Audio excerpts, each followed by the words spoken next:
قبر کا سفر ہم سب نے کرنا ہے۔ آج ہمارے گھر میں لائٹ جائے تو جنریٹر ہونا چاہیے،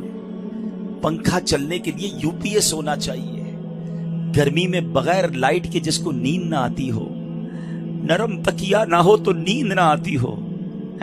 نرم بستر نہ ہو تو جسے نیند نہ آتی ہو، جس کے کمرے میں اگر اندھیرے میں کوئی چھوٹا سا کیڑا آ جائے، کوئی چوہا آ جائے، چھپکلی آ جائے تو جس کی چیخ نکل جاتی ہو، جس کو اکیلے کمرے میں اندھیرے میں ڈر لگتا ہو۔ ہم جیسا کمزور انسان جب قبر میں جائے گا تو سوچو، وہاں اگر اللہ نہ کرے جہنم کی آگ بھڑکا دی گئی، وہاں اگر اللہ نہ کرے سانپ اور بچھو آ گئے، ادھر تو میرے اور آپ کے جسم پر کوئی کیڑا آئے تو فوراً ہٹا دیتے ہیں۔ اس وقت تو کیڑے ہوں گے تو بھی بندہ نہیں ہٹا سکے گا،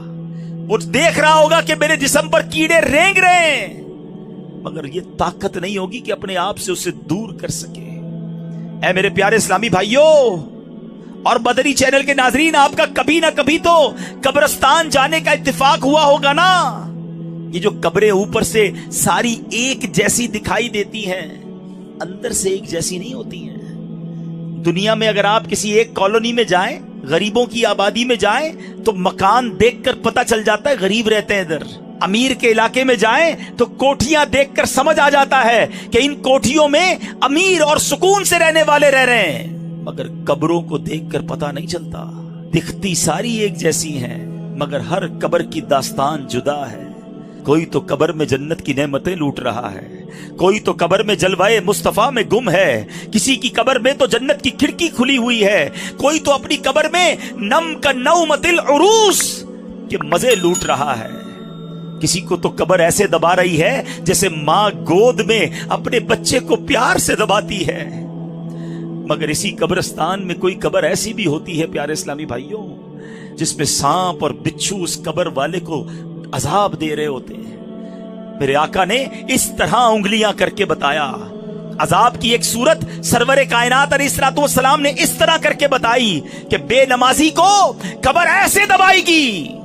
کہ جیسے پسلیاں ٹوٹ پھوٹ کر ایک دوسرے میں پیوست ہو جائیں گی۔ کسی کو قبر نے چکنا چور کر دیا ہوتا ہے، کسی کی قبر میں جہنم کی کھڑکی کھلی ہوتی ہے، اسی قبرستان میں کسی قبر میں آگ بھڑک رہی ہوتی ہے۔ اشجع الاقرا، حدیث میں اس سانپ کا نام بھی بیان کیا گیا۔ اللہ جس سے ناراض ہو، اشجع الاقرا، اندھا سانپ ہے جو قبر میں مردے کو ڈنک مارے گا تو 70 گز مردہ زمین میں دھس جائے گا۔ یہ عذاب بھی احادیث میں ہی بیان ہوئے۔ اے پیارے اسلامی بھائیوں، یہ زندگی تو تھوڑی ہے نا، وہ زندگی بڑی ہے۔ اس دنیا میں کم رہنا ہے، اس دنیا میں زیادہ رہنا ہے، تو پھر کیوں نہ ادھر کی بات کریں۔ جلیل القدر تابعی سیدنا حسن بصری رحمت اللہ تعالی علیہ ایک بار اپنے گھر کے دروازے پر تشریف فرما تھے، وہاں سے ایک جنازہ گزرا، آپ بھی اٹھے اور جنازے کے پیچھے چل دیے۔ جنازے کے نیچے ایک چھوٹی بچی زاروں کتار دوڑتی ہوئی اس جنازے کے ساتھ ساتھ جا رہی تھی اور کہہ رہی تھی، اے بابا جان، آج مجھ پر وہ وقت آیا ہے کہ پہلے کبھی نہ آیا تھا۔ حضرت سیدنا حسن بصری رحمت اللہ تعالی علیہ نے جب یہ درد بھری آواز سنی تو آنکھیں اشکبار اور دل بے قرار ہو گیا۔ دستے شفقت اس یتیم بچی کے سر پر پھیرتے ہوئے آپ نے فرمایا، بیٹی تم پر نہیں، تمہارے مرحوم بابا جان پر وہ وقت آیا ہے جو آج سے پہلے ان پر کبھی نہ آیا تھا۔ دوسرے دن آپ نے دیکھا کہ وہی چھوٹی بچی آنسو بہاتی ہوئی قبرستان کی طرف جا رہی ہے۔ باپ سے بڑی محبت تھی، اس سے رہا نہیں جا رہا تھا، وہ قبرستان جا رہی ہے۔ سیدنا حسن بصری رحمت اللہ تعالی علیہ بھی حصول عبرت کے لیے اس بچی کے پیچھے پیچھے قبرستان کی طرف چل دیے۔ جب قبرستان پہنچ کر وہ چھوٹی بچی اپنے والد مرحوم کی قبر سے لپٹ گئی،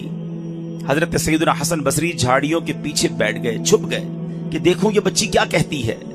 وہ چھوٹی بچی اپنے رخسار اپنے بابا جان کی قبر کی مٹی سے لگا کر کہتی ہے، اے بابا جان، آپ نے اندھیرے میں چراغ اور غم خار کے بغیر قبر کی پہلی رات کیسے گزاری؟ اے بابا جان، کل رات تو میں نے گھر میں آپ کے لیے چراغ جلایا تھا، آج رات قبر میں چراغ کس نے روشن کیا ہوگا؟ اے بابا جان کل رات گھر کے اندر میں نے آپ کے لیے بچھونا بچھایا تھا، آج رات قبر میں بچھونا کس نے بچھایا ہوگا؟ اے بابا جان کل میں نے آپ کے جسم پر چادر اڑائی تھی، آج رات آپ کو قبر میں کس نے چادر اڑائی؟